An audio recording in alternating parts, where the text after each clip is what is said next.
조규성 선수의 이적이 셀틱과 마인츠 이 두 구단 사이에서 정말 왔다 갔다 하고 있는데 국내 기사에서 마인츠가 조규성을 강력하게 원한다.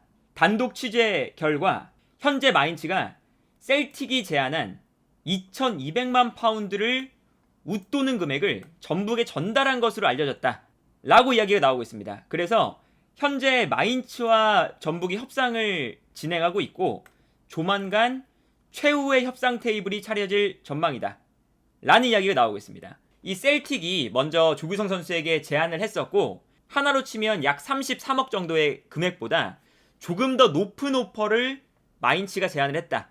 라는 기사가 나오고 있어요. 그런데 어제 스카이 스포츠에서 어떤 기사가 또 나왔냐면 이번에는 셀틱이 조규성에게 300만 파운드를 제안했다. 라는 이야기가 또 나오고 있습니다. 이게 스카이 스포츠에서 나온 이야기인데 마인츠가 조금 더 제안했고 셀틱이 그 제안을 보고 마인츠가 제안한 금액보다 조금 더 높은 300만 파운드를 제안했다.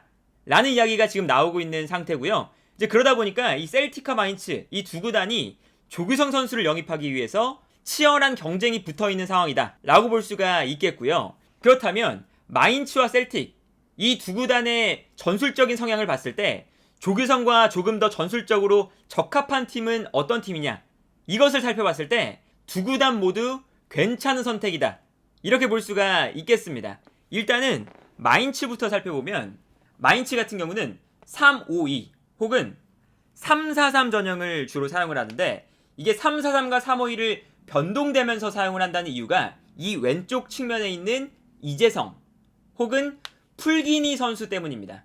이제 어떤 모습이 나오냐면 풀기니나 이재성이 중앙 미드필더로 배치될 때는 3-5-2 전형을 쓰고요. 경기 중간중간 이재성이나 풀기니가 공격적으로 올라갔을 때는 순간적으로 3톱이 되면서 3-4-3 전형이 만들어져요. 그래서 기본적으로 조규성이 마인츠에 갔을 때는 3-4-3의 왼쪽 측면 공격수 자리는 이재성이나 풀기니 같은 중앙 미드필더와 공격형 미드필더 혹은 측면 미드필더를 겸하는 선수의 자리고 사실상 조규성은 중앙 공격수와 오른쪽 측면 공격수 이 두 자리에서 아마 경쟁을 펼치지 않을까 싶어요. 그리고 이 두 자리에서 뛰는 선수들이 현재 세 선수가 있습니다. 최전방에 오니시보, 부트가르트, 그리고 잉바르트센이라는 세 명의 선수가 있는데 이 세 명의 공격수들의 공통된 성향이 활동 반경이 넓고 활동량이 굉장히 많다라는 것이거든요. 왜 그러냐면 일단 투톱을 쓸 때는 이 두 명의 선수가 기본적으로 왼쪽과 오른쪽을 활발하게 오가면서 측면으로 빠져줘야 되는 역할이고요. 그리고 왼쪽 미드필더 이재성이 올라올 때는 순간적으로 3톱이 만들어지기 때문에 오른쪽 측면에 있는 선수는 기본적으로 오른쪽 측면으로 빠져줄 수 있는 성향을 많이 가지고 있어야 됩니다. 기본적으로 3톱을 쓸 때는 아마 조규성이 최전방 공격수 자리에서 경합을 할 텐데 이 상황에서 마인츠의 전술은 왼쪽 측면에 이재성이나 풀기니처럼 중앙 미드필더와 공격형 미드필더를 겸하는 선수가 있으니까 순간적으로 이재성이나 풀기니가 중앙 미드필더에 배치되면 자연스럽게 3톱의 센터포워드에 위치한 선수가 약간 측면으로 빠져줄 수가 있어야 돼요. 그래서 최전방 공격수가 왼쪽 측면으로도 빠져줄 수 있는 성향을 갖추고 있어야 하기 때문에 굉장히 활동 반경이 넓을 수밖에 없습니다. 그리고 당연히 3-5-2 전형에서 오른쪽 공격수도 순간적으로 왼쪽에서 올라오면서 3톱이 만들어질 때 자연스럽게 오른쪽 측면 공격수를 겸하기 때문에 최전방 투톱에 배치될 때 오른쪽 공격수도 오른쪽 측면으로 빠져줄 수 있는 선수가 배치될 때가 많습니다. 그러다 보니까 기본적으로 최전방 투톱에 위치한 선수들이 측면으로 많이 빠져들어가는 성향을 보여줘야 되는데 조규성 선수가 기본적으로 K리그에서 뛸 때 최전방 공격수도 수행했지만 과거에는 측면 공격수도 수행하는 선수였기 때문에 측면으로 빠져주는 플레이를 굉장히 잘하거든요. 그래서 조규성 선수의 스타일과 이 마인츠 공격수들의 성향 자체가 굉장히 비슷한 점들이 많아요. 그래서 경기 장면을 보면요, 이런 장면이 나타납니다. 최전방 투톱이 배치되어 있는데 이때 왼쪽 공격수를 출전한 오니시보가 측면으로 넓게 빠져서 움직이고 있는 것을 볼 수가 있습니다. 이렇게 최전방 투톱이 측면으로 많이 빠져들어가서 플레이할 때가 많고요. 기본적으로 이 오니시보, 그리고 잉바르트, 부트가르트 이 세 명의 공격수가 측면에서도 플레이할 수 있을 만큼의 온더볼과 스피드를 갖춘 선수들이라고 할 수가 있습니다. 이 장면도 마찬가지거든요. 이 장면도 순간적으로 마인츠가 최전방에 3명의 공격수가 배치되어 있는데 이때 최전방 투톱에서 뛰는 오니시보가 순간적으로 측면으로 빠져서 크로스를 올리고 있는 장면이거든요. 이제 이러한 모습들을 보면 기본적으로 이 마인츠의 공격 스타일이 최전방 공격수가 굉장히 측면으로 많이 빠져주는 경기 스타일이다 라고 볼 수가 있겠고요. 평소에는 이러한 전형을 볼 수가 있습니다. 이 전형을 보면 최전방 투톱이 배치가 되어 있고요. 그리고 중앙에 3명의 미드필더가 배치되어 있는 모습을 볼 수가 있는데 이 장면에서는 이재성 선수가 이제 중앙에 있는 위치인데 원래 이재성 선수가 요 왼쪽에 배치가 돼요. 그래서 최전방 투톱이 배치되어 있지만 공격으로 나갈 때는 이 왼쪽 중앙 미드필더가 순간적으로 올라가서 3톱을 만들어줍니다. 그래서 예를 들면 이러한 장면이죠. 이 풀기니가 선발로 나와 있는 장면인데 풀기니가 중앙 미드필더에 있다가 순간적으로 올라오면서 최전방의 마인츠가 순간적으로 3톱이 배치되어 있는 것을 볼 수가 있습니다. 이제 이러다 보니까 기본적으로 조규석은 이 왼쪽 중앙 미드필더 이재성과 풀기니가 출전하는 요 자리보다 최전방 공격수나 약간 오른쪽에 치우쳐져 있는 오른쪽 공격수의 자리에서 뛸 가능성이 매우 높고요. 그리고 마인츠에 갔을 때 조규성 선수가 이제 경쟁할 수 있는 부분 중에 하나는 현재 마인츠가 득점력이 그렇게 좋은 팀이 아닙니다. 득점 순위만 보면 현재 15경기에서 19개의 득점을 기록하고 있는데 이 득점 기록이 분데스리가에서는 5번째로 득점이 적은 기록이에요. 마인츠가 현재 리그 순위가 10위에 머물고 있는데 10위라는 성적에 비해서는 약간 득점이 부족한 상태거든요.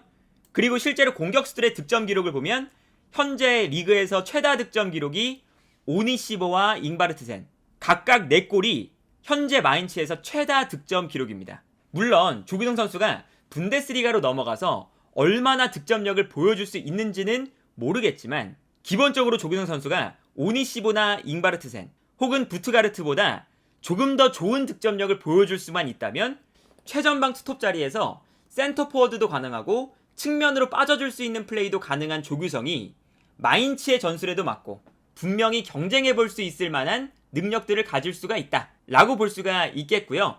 그리고 셀틱 같은 경우에는 셀틱은 지난번 영상에서도 소개를 해드렸지만 4-3-3 전형에서 이 최전방 공격수인 후르아시가 붙박이 주전입니다. 다만 여기서 이제 생각해봐야 되는 것은 최전방 공격수인 후르아시가 정말 좋은 성적을 보여주고 있지만 이 선수가 키가 작은 선수예요. 170cm의 선수인데 왜 170cm의 선수를 최전방에 배치하느냐? 셀틱의 전술 자체가 최전방 공격수가 정말 프리하게 움직이면서 좌우 측면 그리고 비어있는 공간으로 침투해 들어가는 전술이기 때문에 이 후르아시를 최전방 공격수에 배치하고 있는 거거든요. 그렇기 때문에 이 후르아시가 잘 안 풀릴 때 특히나 상대가 밀집 수비를 만들고 있을 때 후르아시가 한계점을 느낄 때가 많고 이제 그러다 보면 이 후르아시의 백업으로 나오는 선수가 아쿠마키스라는 선수입니다.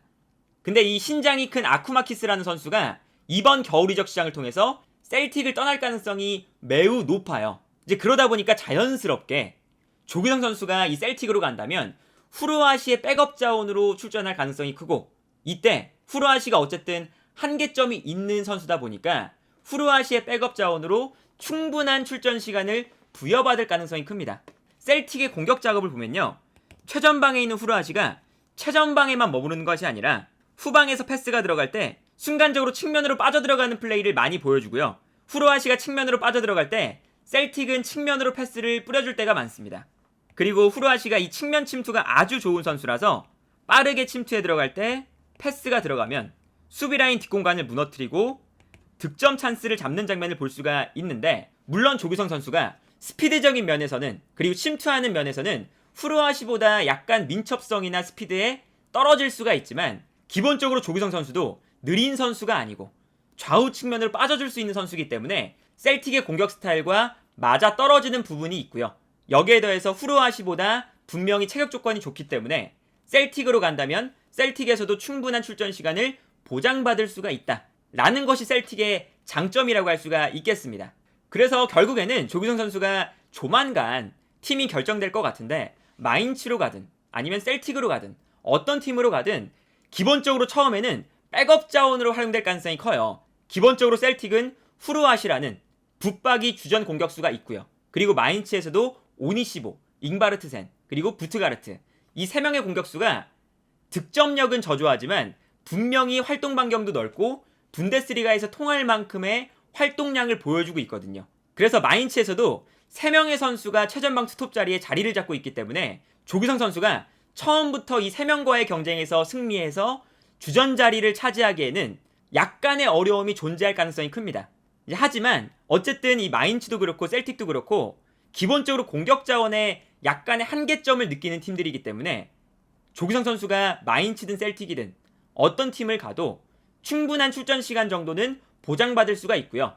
그리고 셀틱은 챔피언스 리그를 나가는 팀이고, 그리고 마인츠 같은 경우는 분데스리가라는 빅리그에서 뛸 수가 있기 때문에 어떤 팀을 가도 조규성 선수가 유럽 전체에 분명히 관심을 받을 수 있는 팀에서 뛸 수가 있다. 이제 그런 생각이 들고요. 어떤 팀을 가든 기본적으로 조규성 선수가 가진 툴이 측면 공격수로 뛸 수 있을 만큼의 스피드도 갖췄고 최전방 공격수로 뛸 수 있을 만큼의 체격 조건도 갖췄기 때문에 충분히 어떤 팀을 가든 경쟁력을 가지고 뛸 수가 있지 않을까, 그런 생각이 들고요. 어떤 팀을 가든 조규성 선수의 커리어에서 가장 좋은 선택을 했으면 좋겠다는 생각이 듭니다.